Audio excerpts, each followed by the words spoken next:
पालघर जिल्ह्यामध्ये काल मुसळधार पावसाचा कहर अक्षरशः हाहाकार पाहायला मिळाला।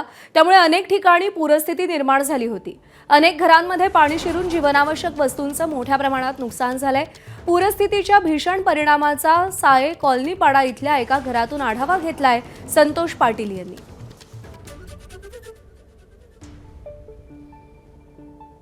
पालघर जिल्ह्यात काल मुसळधार पावसाने हाहाकार माजवला। अगदी सगळीकडे जी पूरस्थिती होती ती निर्माण झाली होती। डहाणू असू द्या, तलासरी असू द्या, बोईसर असू द्या किंवा काही कासाकडचा भाग आहे त्या भागामध्ये मोठ्या प्रमाणात पूरस्थिती होती।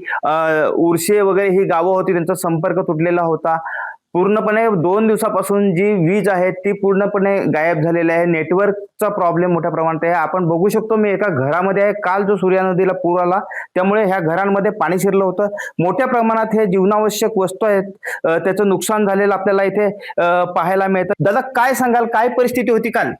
काल काल परिस्थिती म्हणजे असं का आम्हाला इथे राहायला पण हे होत नाही आणि अख्ख्या इकडनं म्हणजे आमच्या तिकडे पल्ले उर्शे गावामध्ये आणि हे पूर्ण अख्खं भरलेलं पाण्याने आणि आता रांधायला पण आम्हाला मिळत नाही।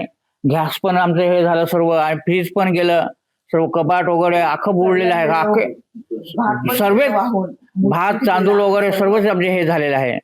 तर आता आम्ही खायचं कसं आणि राहायचं कसं? अख्खं भात गेलं, सगळं सगळं सत्यानाश झालंय।